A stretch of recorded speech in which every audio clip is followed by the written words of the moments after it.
Profesora Candelario is here with us today, and Professor Candelario works at Smith College in the program in Latin American and Latino Stories. Her research interests include Dominican communities and identity formations, race, ethnicity in Americas, beauty, culture, such amazing topics. Her best book, Black Behind the Ears, Dominican Identity from Museums to Beauty Shops, was published by Duke University Press in 2007 and received the 2009 Best Book Award from the Latino Studies section of Latino American Studies Association and the 2008 Best Book Award from New England Council of Latin American Studies. Wow, that deserves an applause.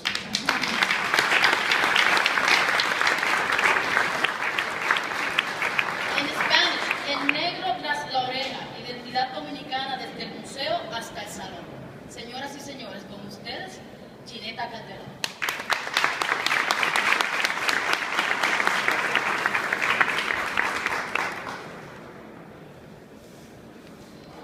Thank you, Governor Deval Patrick, for issuing today's proclamation and for inviting me to join you to mark this historic event. Thank you also to Elizabeth Cardona of the Governor's Western Massachusetts office for extending the Governor's invitation personally and facilitating my joining you here. Finally, thank you to my students and former professors, now my colleagues at Smith College, for supporting the teaching and research that inspired the invitation. That said, my remarks today reflect my views alone and are made entirely independently.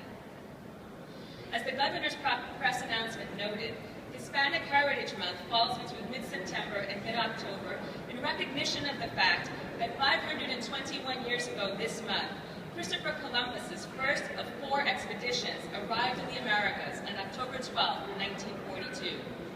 By 1496, the first permanent European colonial settlement in the Americas was established by the Spanish Crown at Santo Domingo, capital of today's Dominican Republic.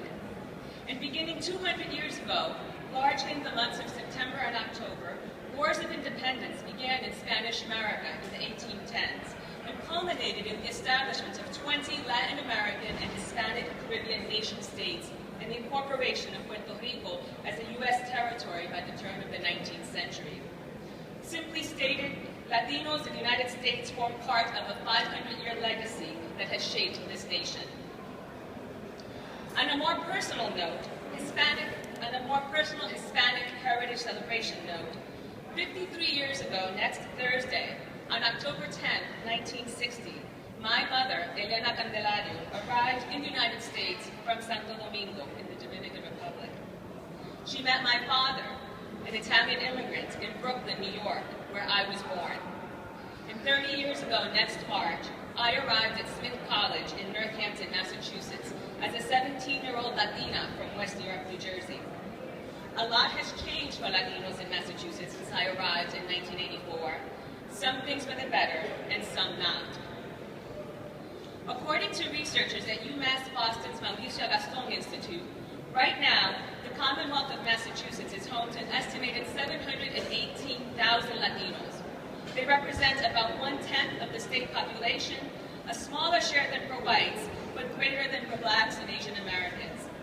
Further, Latinos' share of the populations continue to increase, in contrast to the aging non-Latino white population. The Latino population is a young one, with a high rate of dependent children and a very low rate of dependent elders.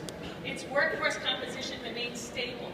Latinos continue to be overrepresented in blue-collar and service sector jobs and underrepresented in white-collar professional jobs.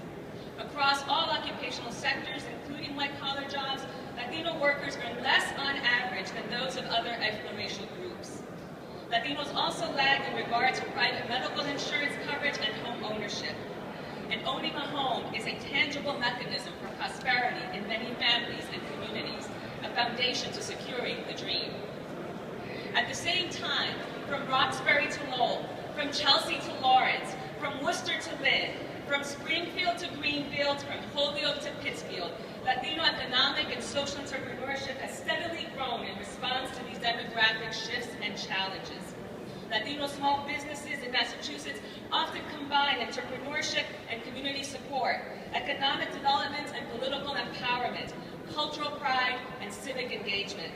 From barbershops to beauty shops, from bodegas to restaurants, from clothing shops to shoe stores, Latino small businesses provide spaces and infrastructures for informal support networks that community residents rely on. Neighborhood advocates and community leaders routinely become community organizers, many of them founding community-based organizations led and staffed by Latinos. Formal Latino political participation as elected and appointed officials has also grown markedly, if not commensurately, over the past 3 decades. According to political scientist Carol Hardy-Manza, in 1982 there was only one Latino serving in elected office in Massachusetts, Nelson Merced. By 1995, there were only 4 elected officials who were Latino and no state representatives. Today, through the hard work of candidates, activists, and Latino community organizations, Latinos are serving as state legislators and holding municipal office, and an increasing number of campaigns at all levels of municipal and state governments are being conducted. Latinos are also increasingly holding appointed positions to policy-making offices and boards. In Holyoke, the community I know best, we have examples like Carlos Vega, who founded Nueva Esperanza and was its executive director until his untimely passing in April of 2012. Betty Medina Lichtenstein, who was the first Puerto Rican to hold elected office in Massachusetts when she was elected to Holyoke School Committee in 1986, and became the founding executive director of Enlace de Familias, Holyoke Family Network, which just opens this month the city's first Family Resource Center. Diosdado Lopez, who was the first Latino to win a seat on the city council in 1991, 20 years after the first Latino put himself up for election, Carlos Vega, who was elected to represent Ward 2, a post he held until recently. Orlando Izaza, who was the lead organizer of the Vecinos of Holyoke 1997 lawsuit against the city of Holyoke for its violation of Latinos' voting rights. Gladys Lebron Martinez, the first Latina to win an at-large seat on Holyoke City Council in 2011. And Marcos Marrero, who was recently appointed as the city's first Latino city planner and executive director of Green Development Authority. And of course, Aaron Vega, Holyoke's first Latino state representative and Carlos Vega's son. And there are countless others, unsung activists and organizers, madrinas y padrinos, meeting challenges one at a time and head on. Despite, or perhaps because of these important shifts in the visibility of Latinos in Massachusetts, our communities continue to struggle with residential segregation, educational achievement goals thwarted, upward social mobility blocked, and representation in state and federal legislatures insufficient. The fact is that residential and therefore public school segregation is worse today than it was before Brown versus Board of Ed. According to a September 2012 study by the Civil Rights Project at the University of California, Los Angeles, more than 74% of African American students and 80% of Latino students who attended public schools in 2009 and 2010 were in schools where at least half the population consisted of only one minority. Those numbers are particularly borne out in Holyoke and Springfield. A new report published by researchers at Northeastern University ranking public primary schools in the 100 largest metropolitan areas of the United States finds that New England has 4 of the top 10 most segregated areas for Hispanic students. Springfield, Massachusetts is ranked 2nd in the nation behind Los Angeles. Holyoke also tops the list of the nation's school districts with the highest in-school and out-of-school suspension rates for Latino students, placing 4th after Hartford, Connecticut, Thornton, Illinois, and Miami, Arizona. It has been nearly 40 years since the desegregation protests against busing that took place on April 5th, 1976 at Boston City Hall Plaza, when a white student wielding an American flag on a spear-tipped pole attacked the attorney for the Contractors Association, Mr. Ted Landsmark, an African-American man headed into City Hall for a meeting. The moment was captured in a photograph taken by Stanley Foreman, the Boston Herald-American spot news photographer who later won the Pulitzer Prize for the photo he entitled The Soiling of Old Glory, which perhaps some of you have seen. Understandably, today, many of us point hopefully to the fact that the governor of Massachusetts the state that played such a visible role in the national story of school desegregation, is an African-American man, and that our 44th president is a black-identified biracial son of both a white woman from Kansas and a Kenyan international student, as tangible evidence of the material progress in the ongoing struggle for civil rights and social justice in Massachusetts and the United States. Yet, the continuing social fact and political and economic consequences of residential segregation are undeniable, and far too many to list, never mind explore here today. Instead, I will explore just one: cognitive bias. Decades of cognitive bias research demonstrates that both unconscious and conscious biases lead to discriminatory actions, even when an individual does not want to discriminate. Cognitive schemas, thought structures, influence what we notice and how the things we notice get interpreted. Studies have shown that racial schema in particular operate not only as part of conscious, rational deliberation, but also automatically, without conscious awareness or intent.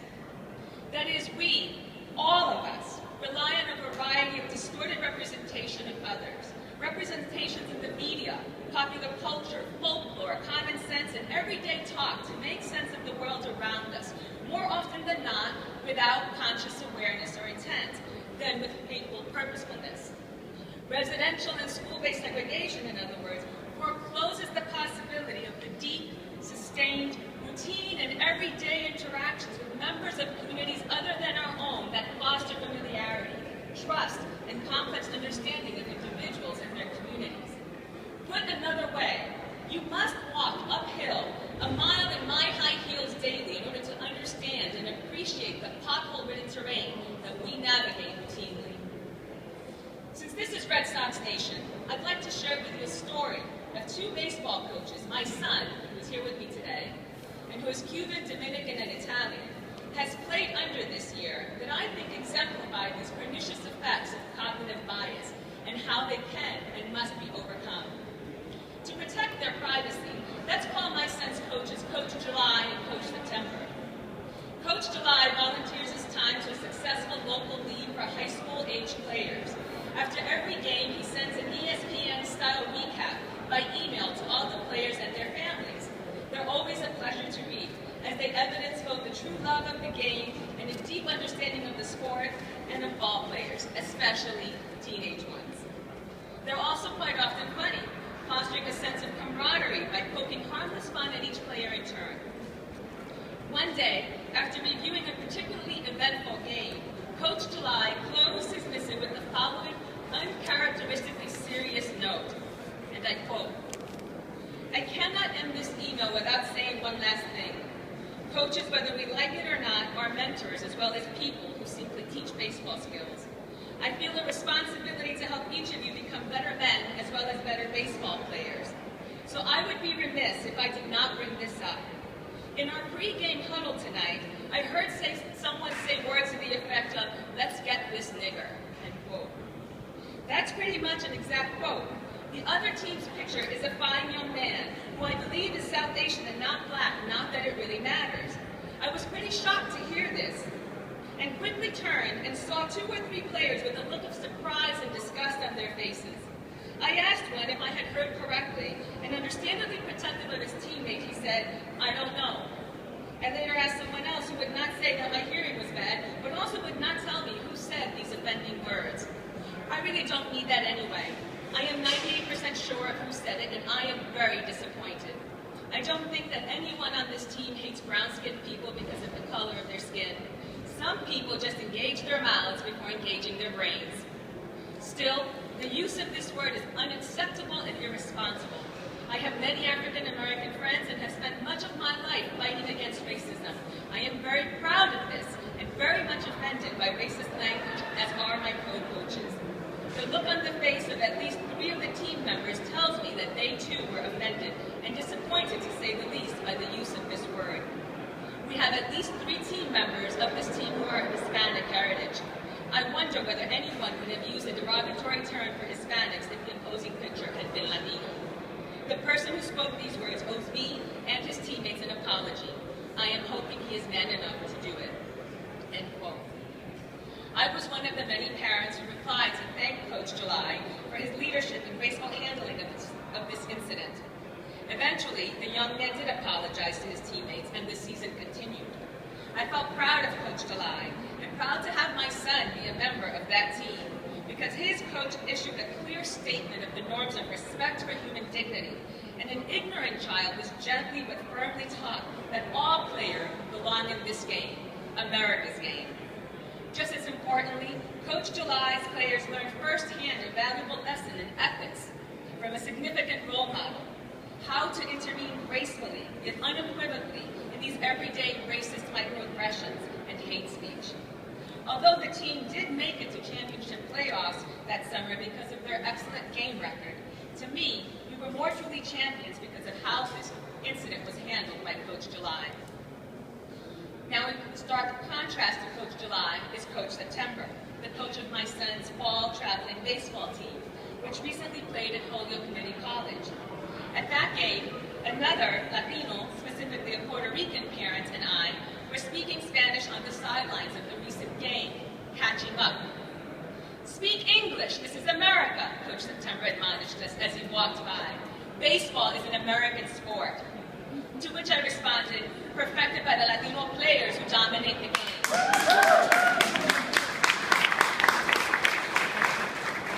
What I really wanted to say to Coach September was, "Go bleep yourself, you close-minded fool." But my son would have been horrified, and instead of being lauded for calling the coach out, I would have been blamed for creating tension and negatively affecting my son's prospects with the team. Players with major league aspirations like my son's try out for this very prestigious and competitive traveling team because college coaches and scouts come to watch these players. The last thing you want to do is alienate them. Those like Coach September in leadership positions who have power over resources and coveted positions who continue to espouse these racist and xenophobic ideologies with impunity, even towards a Latina mother who also happens to be a tenured Smith College Latin American and Latino Studies professor, who a few days later would address this distinguished audience at the State House, reminds us once again that racism and xenophobia continue to hinder Latinos' life chances in ways large and small, from microaggressions like my son's teammates and Coach September's words, to macroaggressions like the GOP's hateful intransigence towards any federal policies that foster the full dignity and citizenship of vulnerable populations and communities. Thankfully, neither my son nor his teammates heard their coach attempt to silence and denigrate two Latino parents, because their amiable chatting in Spanish was beyond his comprehension and therefore made him uncomfortable. Perhaps if they had, like Coach July, I would have been compelled by my professional and political integrity to say something more than a mildly witty retort, because the stakes would have been higher with a dozen young people looking on, and I am as much an educator as a mother. But in this instance, the other parents and I quietly agreed to prioritize our respective sons' places on that team and their comfort level over our right to be treated with respect and dignity. Still, after the game, I told my son the story and explained how and why I had handled it as I had. Over the course of my lifetime to his coming of age, we have gone from the Great Society's war on poverty to an unabashed war on the poor. And the fact that I have tenure and a measure of job and economic security that has shielded him and his sister from the ravages of the war on the poor is because I am a direct beneficiary of federal investment in eradicating poverty in the United States. But my Smith degree and my tenured professor status could not shield me from Coach September's xenophobic and disrespectful, presumptuous demand that I speak only English in his presence, any more than Mr. Landmark's Yale Law degree could shield him from racist attack by children wielding Old Glory as a weapon. I told my son that if Coach July exemplified victories of the civil rights and poor people's movements of my childhood, then Coach September exemplifies the dramatically regressive policy shift that has marked his childhood. For like those wielding Old Glory as a weapon today, Coach September believes that he is more entitled than I am, than we are, to define what being American means, and that he assumes that he has the right to enforce his limited definition by publicly demanding that I speak English only. he is sadly mistaken. The American dream isn't dreamt in English only. I am an American, born and raised during one of the United States' most hopeful moments, in which social justice movements were transforming not only the U.S., but the world. I am an alphabet baby who was nourished and nurtured by AFDC, Head Start, food stamps, Child Nutrition Act, school breakfasts and lunches, Medicaid, Economic Opportunity Act, Comprehensive Employment and Training Act, Neighborhood Development Center, Recreation Department funding, Social Security income, Pell Grant, Work Study, EOF, not to mention Title I, Title IX, the Bilingual Education Act, and federally mandated desegregation of public schools.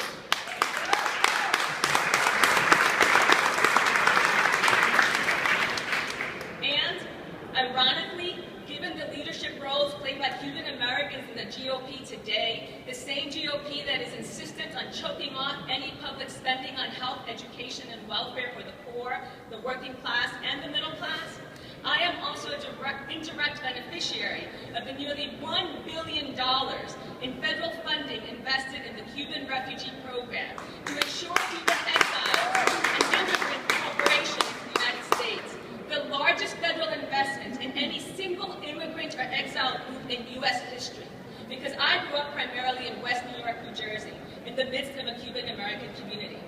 Sociologists call this neighborhood effects.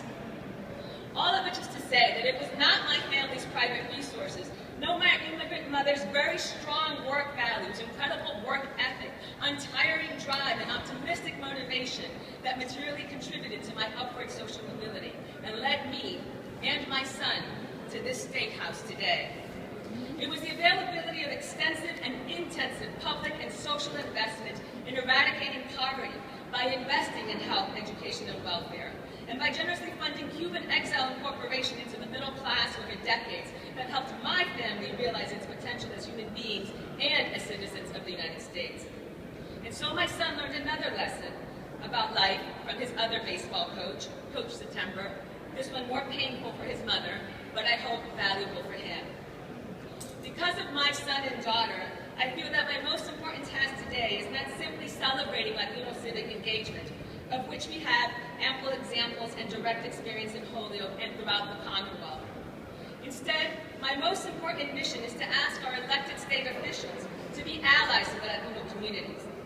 As Rick Sen, President and Executive Director of the Applied Research Center, said, the job of a good ally is not to save anybody, but rather to help create the conditions which are multiple and complex under which people can assert and grow their own power. This is what I teach my community-based learning and research students who work with Holyoke's community-based organizations. We are not social problems to be solved, nor victims in need of saviors. We are Latino players in the field of dreams of America's game, in need of diehard fans. Latino civic engagement exemplifies both support for the heroic and Herculean efforts of Latino leaders, activists, and direct service providers like those here today and throughout Massachusetts, and working toward eventually making them obsolete, because the Commonwealth will have permanently committed at the policy and appropriations level required for strengthening and honoring all families, but especially those in the most vulnerable communities. As Eleanor Roosevelt, speaking to the United Nations Commission on Human Rights on March 27, 1958, noted, quote, where, after all, do universal human rights begin? In small places close to home. So close and so small that they cannot be seen on any map of the world. Yet they are the world of the individual person, the neighborhood he lives in, the school or college he attends, the factory, farm, or office where he works. Such are the places where every man, woman, and child seeks equal justice, equal opportunity, equal dignity without discrimination. Unless these rights have meaning there, they have little meaning anywhere. End quote. Today, at the official opening of Hispanic Heritage Month in Massachusetts, I am asking our Commonwealth's elected and appointed officials to heed Ms. Roosevelt, to be as good an ally to Latinos and all vulnerable populations as Coach July was to my son, and to put Coach September and those who root for his team to shame. I ask this of you in name of all the multilingual, international minority players of the game of life chances in the United States, for their mothers and fathers on the sidelines and back home, and but the fans of the game, cheering you on in all of the languages of the world, right here at home. Gracias.